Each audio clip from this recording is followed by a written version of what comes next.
are known here for our access to sources on the ground all over the world, and Iran is no exception. You won't find this anywhere else. You'll get the talking heads, but you won't get the real truth. So we're going to bring that to you right now. Shahine Gobadi is a good friend of mine. I've known him for a long time with the Iranian resistance. Shahine, thank you for your time, my friend. Oh, thanks for having me, Todd. I wanted to get it from the horse's mouth. What's happening on the ground in Iran, internally, and what is the mood on the street? Well, obviously, we are still in the beginning of this whole thing, but obviously, people are not rallying behind the flag, far from it. But you have to remember that the Iranians have come out of a massive, massive uprising just the past month. And I think what's very important is that they did not come out of this with the mood of despair. Rather, they came out of it with a mood of anger and basically rage. So, and I think that would be ultimately the key factor that will determine the future run. What do I mean by this? I think at the end of the day, what would be the ultimate factor that would change the whole thing is that the regime change, but that will come by the Iranian people and the organized resistance. And based on what we saw, not only in January, but also what happened after during the funeral processions and after the grief of the families, and especially in the ceremonies that are traditionally held when somebody is dead in his 40th day or hers, to that effect.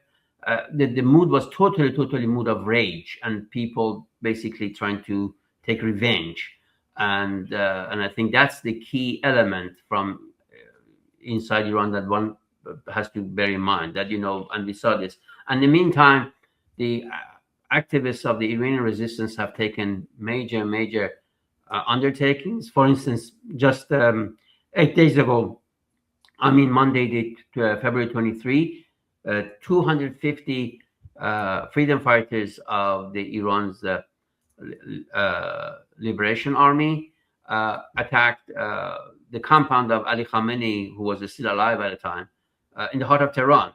100 of them were killed or arrested, but 150 of them returned safely back to their bases, which clearly shows that there is a massive resistance movement inside Iran, on the ground, prepared to take massive undertakings to, as I said, would ultimately bring down the regime with the popular uprising. Let me interrupt you there because I want our audience to understand that's really important, because you had 250 fighters in the resistance attack Khomeini's place of residence, correct? There was 8,000 guards approximately on the IRGC, and it was a battle, right?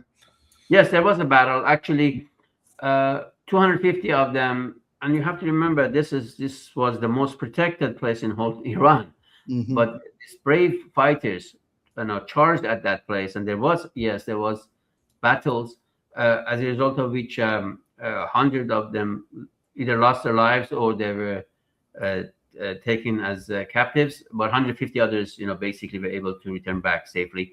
Out of those 100 so far, we have provided names of 42 of them who are either, as I said, killed or taken captive to the UN authorities. So, as I said, a lot of this is now becoming much more clear about what happened. Among them, incidentally, were 2 cameramen who were there to take video of the operation, and they were both professional cameramen who were there solely to take videos, and they were arrested. So, yes, it was a major undertaking, and one has to keep in mind that in such an atmosphere of repression, such a brave undertaking, a massive undertaking, takes a huge logistical network inside the country and massive popular support to be able to pull something up like of this magnitude. So, how many people were killed in the uprising? There's numbers all over the place, from 3,000 to 30,000 or higher. What do you think? It's very difficult to say, but definitely in thousands. I mean, there has never been an assertive number. As you said, there have been a wide range of numbers discussed. But the fact of the matter is, there were thousands of people killed, and at least 50,000 others were arrested. And one has to keep in mind, if one reviews the names and details of the victims, you can see people from all walks of life, all age groups, all ethnicities, all over the country. It clearly shows that the sentiment for regime change by the Iranians is not limited to one particular sector or only intelligentsia or one part of the country. Rather, it has become a totally nationwide desire and sentiment. As I said, in all 31 provinces, literally teenagers and people as old as 70 plus years old.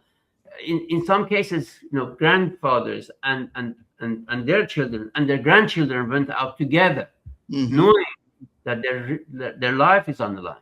But that shows that how the sentiment for regime change is spread throughout the country, despite all the regime's propaganda.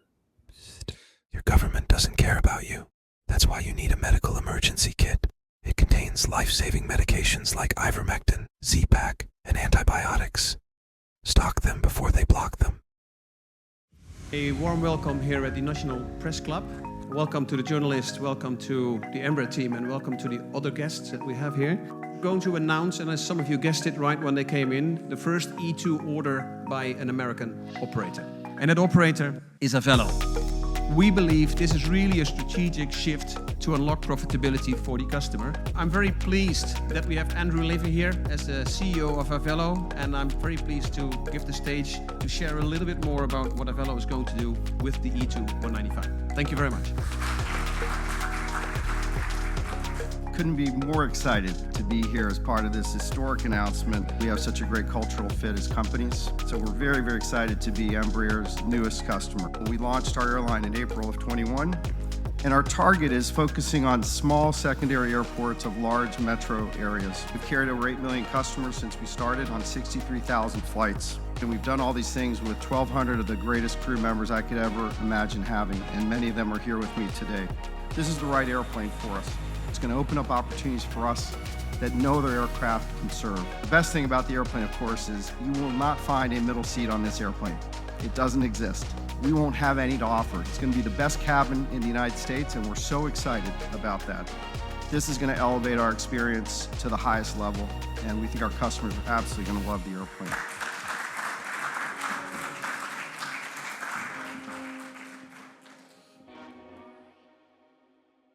So Iran is a very diverse ethnically country. And there's been a lot of talk of, there's going to obviously be continuing pressure on the regime over several weeks, if not months.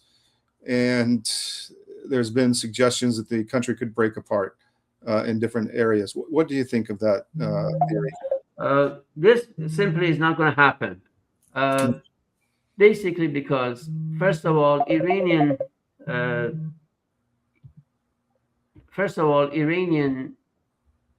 ethnicities never want separation. They're not secessionists. They're proud Iranians. All they always demanded was their rights, which is their rights. Actually, their rights are very much been observed and respected and underscored by the program of the National Council of Resistance of Iran, and particularly the 10-point plan that Madam Mariam Rajavi, the president-elect of the National Council of Resistance of Iran, has articulated for the transitional period. And they very much welcomed it.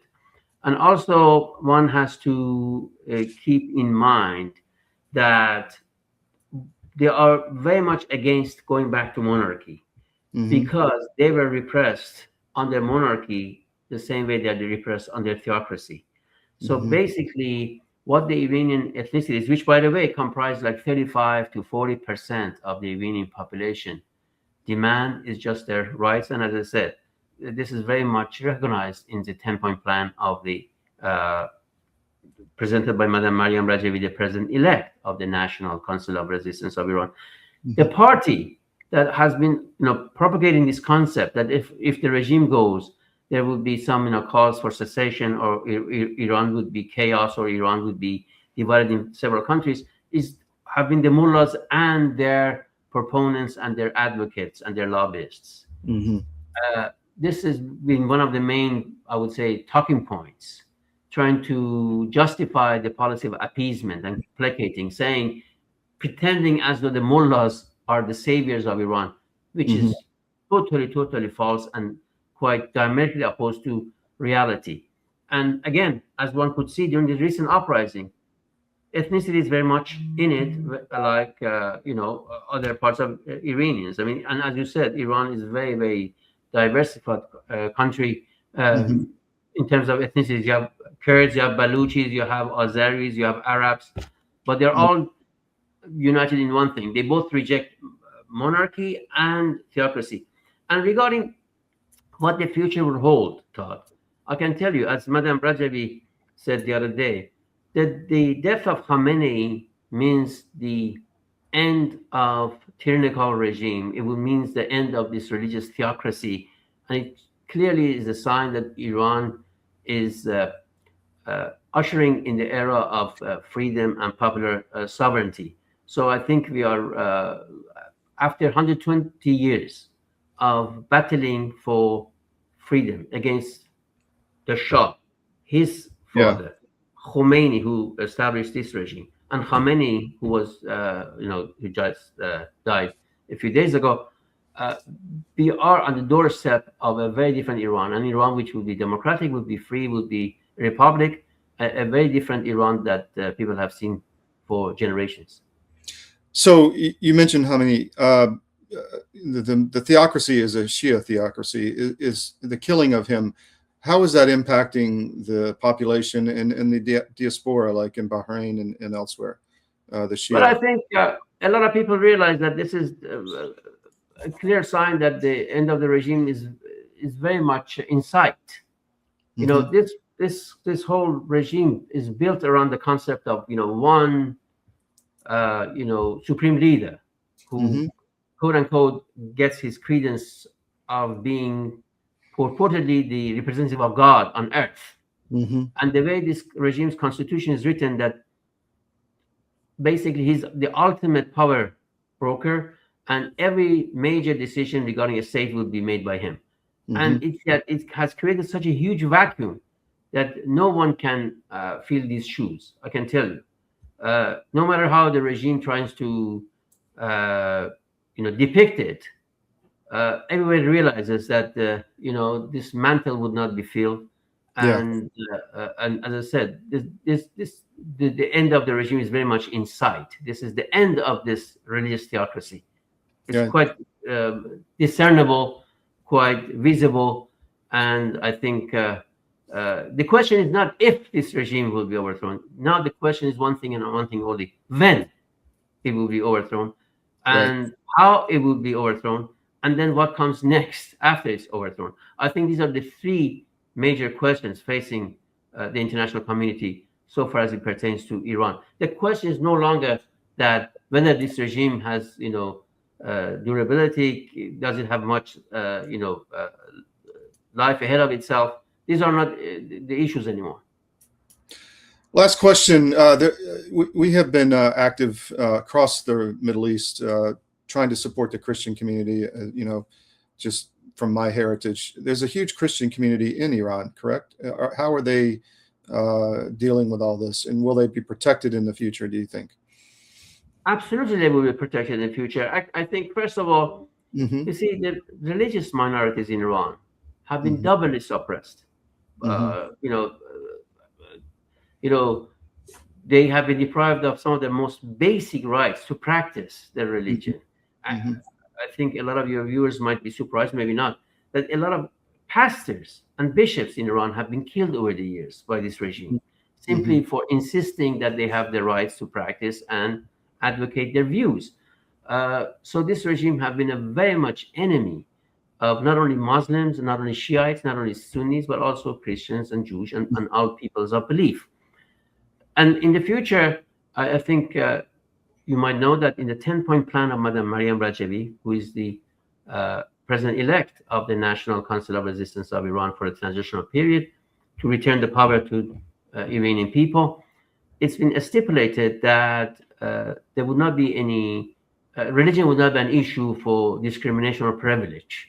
And every person is protected, and everybody has the right to practice their belief. And this is not only for religious belief, but also, personal belief. So there will be freedom of association, freedom of thought, and as I said, there will be an absolute freedom, which is, by the way, the right of every Iranian. It is a gift that the God has bestowed upon every human being and has been taken away from 90 million population by the criminal mullahs. Right. Shahine, thank you. I really appreciate your time, my friend, and hope to see you again soon. Looking forward to Todd, and thanks for having me. These are very, very important period in history of Iran. As I said, after 120 years, I think we are on the cusp of a major historical change in Iran, which, again, I have to reiterate, will be done by the Iranian people and their organized resistance. This is the ultimate solution. Thank you, my friend. We'll talk again. Cheers. Looking forward.